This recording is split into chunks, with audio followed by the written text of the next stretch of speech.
I mean, we all carry these devices in our pockets, right? Mm-hmm. Phones that can pinpoint our exact location for advertisers in like milliseconds. So yeah, completely. You can track a food delivery driver turn by turn right down your street. Mm-hmm. But then, when the state of Texas straps a state-mandated GPS monitor to a man charged with capital murder, Right.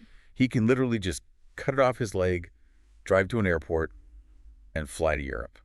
And, not a single alarm sounds for 3 whole days. It completely shatters this illusion of the modern surveillance state we think we live in. Yeah. We think the system is this impenetrable net, but in reality, it's often just a series of disconnected alarms ringing in empty rooms. And when the right person realizes nobody is actually listening, the results are just catastrophic. Well, welcome to our deep dive. I'm so glad you're here with us today because we are bringing you a meticulously crafted exploration of just a chilling true story. Our mission today is to explore this brutal betrayal, a shocking international escape, and the glaring, terrifying cracks in our justice system that basically made it all possible. Yeah, and as someone who has spent years investigating these types of cases, I have to say this isn't just a recounting of what happened on a quiet October night. It's really about how a trail of digital secrets and systemic failures allowed a killer to exploit the very laws designed to protect human rights. Exactly. It's a story that starts behind the closed doors of a seemingly perfect Texas home and then just explodes into this massive international manhunt. So I want to start by grounding this in the life of the victim because, Krista Gilley is really the center of this tragedy. She is, absolutely. And by every single metric, Krista was just a powerhouse. She was a mother of 2 young children. She was a highly respected physical therapist, an adjunct professor. Really diehard Clemson University alumni, too. Yes, she was just the kind of person who really anchored her community. She was. She was the eldest of 4 girls, and she fiercely valued her lifelong friendships. Just a few months before her death, actually, she had reconnected with her core group of high school friends from South Carolina for, I think it was their 20-year reunion. Oh. Yeah, she was vibrant, deeply present in the lives of the people she loved. And by all accounts, she was just thriving. Which is exactly why the events of October 7th, 2024 are so profoundly jarring. I really want you to picture this neighborhood in Houston. It's a quiet, very affluent area. It's October, so the weather's finally cooling down. And just before midnight, the silence is violently shattered by this frantic 911 call. And it's Krista's husband on the line, Lee Gilley. Right. So when the police arrive, you have the red and blue lights flashing against this picture-perfect house, and Lee just feeds them this story. He claims that he and Krista had an argument about 3 hours prior. Mm-hmm. He says she went to bed, he stayed up. And he tells the officers he just went into the bedroom and found her unresponsive. And then, and this is wild, he spontaneously suggests that it was either a suicide or a drug overdose. The sheer audacity of that claim is just staggering, especially when you look at the immediate environment, right? The couple's 2 young children were asleep in their rooms just down the hall while all of this was happening. Yeah. And when this narrative reached Krista's inner circle, the rejection was absolute. Her friends knew instantly that Lee's story was a complete fabrication.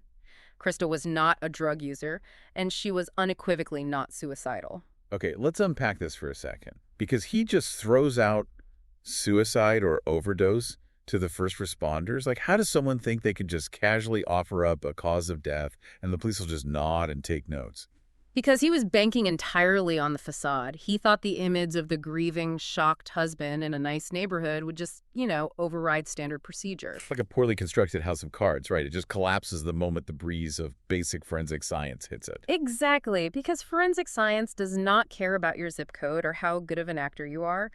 The autopsy results came back, and there were 0 drugs in her system. The toxicology panel was completely clean. Wow. So what did they find? What the medical examiner did find were injuries consistent with manual strangulation, specifically severe compression of her neck and her upper back. That is just horrific. And scientifically, you can't fake that. You can't disguise strangulation as an overdose. You really can't. In my line of work, we know that strangulation leaves highly specific physiological markers. MEs look for things like petechial hemorrhaging. Right, the blood vessels. Yeah, these tiny ruptured blood vessels in the eyes and face caused by restricted blood flow. They look for bruising on the neck or damage to the hyoid bone. When the medical examiner saw those markers, Lee's overdose theory didn't just fall apart. It became direct evidence of an active cover-up. And it only took 3 days for the police to issue an arrest warrant. But the physical evidence actually destroyed his narrative in a second way, revealing this heartbreaking secret that drastically elevated the legal stakes. Yes. The autopsy revealed that Krista was 9 weeks pregnant with their third child. It's just devastating. It was so early in the pregnancy that most of her family and friends didn't even know yet. The news literally came buried in a medical examiner's report. God, that's just awful. It is, and legally speaking, this changes absolutely everything for the case. I want to dig into that, actually, because why does that specific detail trigger such a massive shift in the charges? It comes down to the Texas Penal Code. In Texas, the law recognizes an unborn child at any stage of gestation as an individual. Okay. So because the act resulted in the death of 2 individuals, Krista and her unborn child, the charge is automatically elevated from murder to capital murder. And capital murder brings, like, the absolute highest stakes imaginable. Precisely. A capital murder conviction in Texas carries only 2 possible sentences. It's either life in prison without the possibility of parole or the death penalty. There is literally no middle ground. Wow. It just forces you to look back at this marriage and ask, how did this happen? Yeah. Because to the outside world, this relationship looked like a fairy tale. If we flash back, they actually met for just one casual date while they were both at Clemson. Right, but it didn't really go anywhere at the time. No. Krista spent her 20s building her physical therapy career, traveling, and eventually putting down roots in Houston. But then they reconnect years later. Krista established in Texas, Lee's living out in San Diego, and the timeline of their relationship just accelerates at whiplash speed. It really does. They date long distance for a short time, they're engaged in under a year, and Lee moves to Texas to work in IT. They get married in 2017. Yeah, and to everyone looking in, they were living the dream. But this is where our deep dive takes a truly dark turn. Fast forward to late 2024. Lee Gilley is arrested for capital murder, but he manages to post a $1 million bond. Which is a huge amount, but he posts it. Yeah, he's released, he's outfitted with this state-mandated GPS ankle monitor, and he's awaiting trial. And while he's out, investigators are digging into his electronic devices, and what they find is staggering. What's fascinating here is how a digital footprint can entirely reconstruct the hidden psychological reality of a marriage. It's not just about reading texts anymore. Right. As investigators, we use metadata, cloud backups, deleted file retrieval to build a full timeline of behavior. And the court documents revealed that Lee was living this meticulously curated double life. A completely double life. Yeah. Between 2019 and 2024, which is virtually the entire span of their marriage, he is sending highly inappropriate direct messages to other women on Instagram. But it didn't stop at Instagram, though. I mean, he was actively soliciting affairs. Yes. Investigators linked him to a Reddit account where he openly posted that he was in a, quote, bored marriage. He was actively seeking a college-age female for a friends with benefits arrangement. Oof. And by 2023, he had escalated to a full-blown physical affair with a woman back in San Diego. And we also have to mention, without getting too graphic here, that the court documents reference deeply disturbing comments Lee made about his own young son. Words that were so alarming that prosecutors felt compelled to include them in their filings just to establish his state of mind. Yeah, it really paints a horrifying picture of his internal life. It makes you ask yourself, how does the curated veneer of social media act as a blindfold? Like, we all scroll through these perfect family photos, completely oblivious to the fact that someone is secretly soliciting affairs online because they're bored. It's the ultimate cognitive dissonance. You have the digital life he presented alongside Krista versus the digital life he was actively constructing in the shadows. But this digital evidence did more than just establish a motive. Right. It gave prosecutors a seemingly ironclad case. The trial was set for May 2025. And with the autopsy, the affair, the Reddit posts, it looked like a very straightforward path to a conviction. Which brings us to the grand illusion of this whole story. I want to transport you to May 2025. Krista's friends have built this incredible support network online. They are mobilized. They are ready to show up at the courthouse in Houston and face him. They wanted to be there for her. Exactly. But on May 5th, chaos erupts. The judge is on the bench. The prosecution is ready. But Lee Gilley's chair is empty. He is a total no-show. He hadn't just skipped town either. He'd have crossed an ocean. Yeah.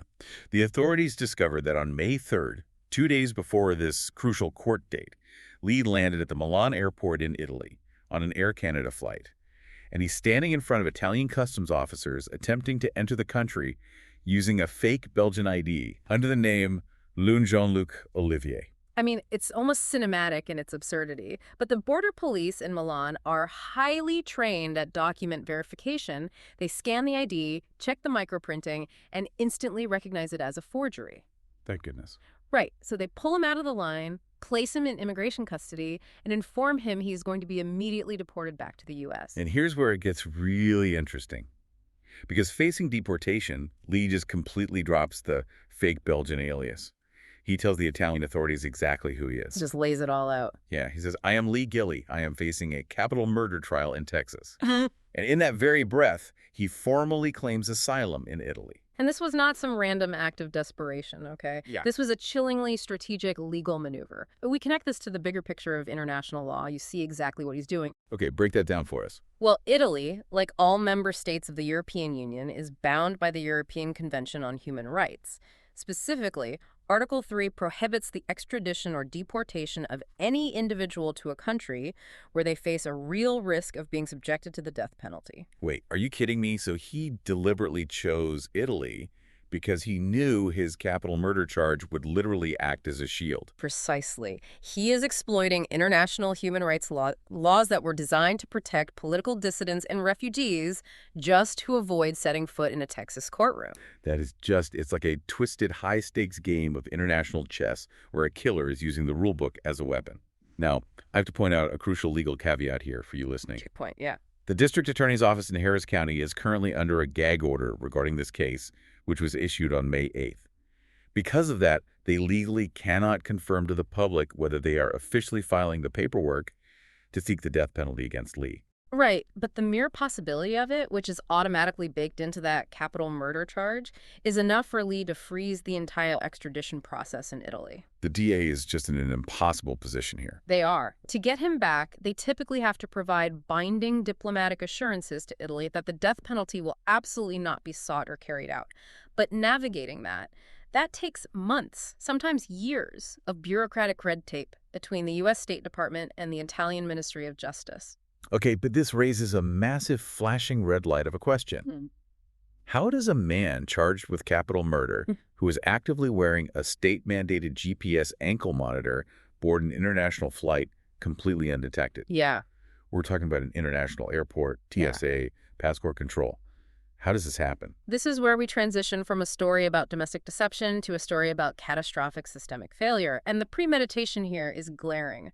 This wasn't a sudden panic at the airport. No, not at all. The paper trail proves he was planning this for a long time. On the exact day of the murder, October 7th, he told his family he was being, quote, targeted and intended to leave the country to take care of himself. Which is a huge red flag immediately. Exactly. And even worse, the court records show that in early 2025, while out on bond, he messaged that mistress in San Diego. He detailed a highly specific plan to cut off his ankle monitor, flee to Mexico, and even asked her for help securing a fake Mexican ID. Right, he literally wrote down his own escape plan. So the authorities knew, or certainly had the evidence to know, that he was an extreme flight risk. Yes. Yet the mechanism designed to keep him in place completely failed. Let's break down this 3-day blind spot. Lee cut his ankle monitor on May 1st. Right. And you would think the second those fibers are severed, alarms go off in a control room, red lights flash, and police are dispatched to his last known GPS ping immediately. That's the Hollywood version of an ankle monitor. The reality is much bleaker. These GPS monitors are essentially just cell phones strapped to a leg. They ping cellular towers to update location data. Okay. When the strap is cut, it does send a tamper alert, but that alert doesn't go straight to a SWAT team. It goes to a server, which updates a dashboard monitored by pretrial services. So it's basically just a notification popping up on a computer screen. Exactly. I like to compare it to a smoke alarm in an empty house. It's making a lot of noise, but if the house is empty or if the person monitoring the alarm is just totally overwhelmed, the house still burns down. Wow. Pretrial services are historically underfunded and understaffed. A single officer might be monitoring hundreds of defendants at once. They get constant false alarms from low batteries, lost GPS signals when someone goes into a concrete building, or minor curfew violations. It creates this massive alert fatigue. Which means a legitimate strap cut alert gets buried in a sea of low battery notifications. Because, listen to this, Local authorities took absolutely no action on Lee Gilley until May 4th, 3 full days later. And even then, it wasn't the ankle monitor company or local authorities who initiated the manhunt? No. The only reason they realized he was gone on May 4th was because the United States Marshals received an alert from Interpol. Interpol had to call Texas to tell them that their capital murder suspect was sitting in a detention room in Milan with a fake ID. It's unbelievable. Texas didn't find him. Italy caught him and told Texas. This raises an important question. What is the actual utility of these monitoring systems? We rely on pretrial services to manage these individuals. The public is sold this idea that a GPS monitor is a high-tech ball and chain. Right, that it keeps us safe. But if a device can just be destroyed and the monitoring agency doesn't react for 72 hours, it's not a restraint, it's just a heavily delayed notification system. It completely deconstructs our trust in the mechanisms meant to keep us safe. And, looking at this impartially, this isn't just an isolated incident, it's becoming a severe crisis in the area. Very much so. Just days after Lee Gilley vanished, another murder defendant in Harris County named Walter Posos, who was also out on bond. He cut his ankle monitor and fled right before his trial, too. It highlights a structural weakness that is being actively exploited right now. And it has sparked a massive public debate. We are seeing intense reactions across the board. The director of Houston Crime Stoppers has publicly raised severe alarms about the sheer volume of these monitor violations happening locally. Yeah, people are realizing the scope of the problem. And at the state level, Texas Governor Greg Abbott posted on social media pointing out that murder suspects disappearing before trial happens too often, and he's calling for stronger legislation to combat it. So regardless of where anyone falls on the political spectrum, the community is collectively realizing that the safety net has massive, massive holes in it. And while the system debates how to fix itself, the victims' families are left to just navigate the wreckage. Which brings us to the agonizing state of limbo we are in today. The murder trial for Lee Gilley is completely off the docket. The extradition battles between the U.S. and Italy are looming. And like we said, that could take years. Years, yeah. And Krista's loved ones, they can't speak out directly because of the gag order, but they are refusing to be silenced. They run the Justice for Krista social media pages. Every single week, thousands of followers from Texas to Australia post photos wearing purple to honor her and to spread awareness about domestic violence. They are actively ensuring that her memory and the reality of who she was is not overshadowed by the spectacle of her husband's escape. So what does this all mean? It means the community is showing unimaginable resilience in the face of a broken process.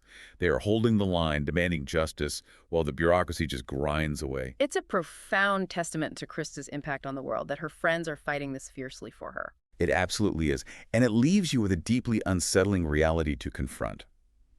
We started this deep dive looking at a quiet, perfect neighborhood, the kind of place where you lock your doors at night and feel totally secure. The illusion of the secure facade. Exactly. So I want you to think about this as you go about your day. If a heavily monitored capital murder suspect, a man with a highly publicized, digitally documented escape plan, can literally cut off a state-issued tracking device, vanish into thin air for 3 days, and cross international borders completely undetected. Yeah. How many invisible, untracked dangers are slipping through the cracks of our local justice systems every single day, right outside our doors while we sleep?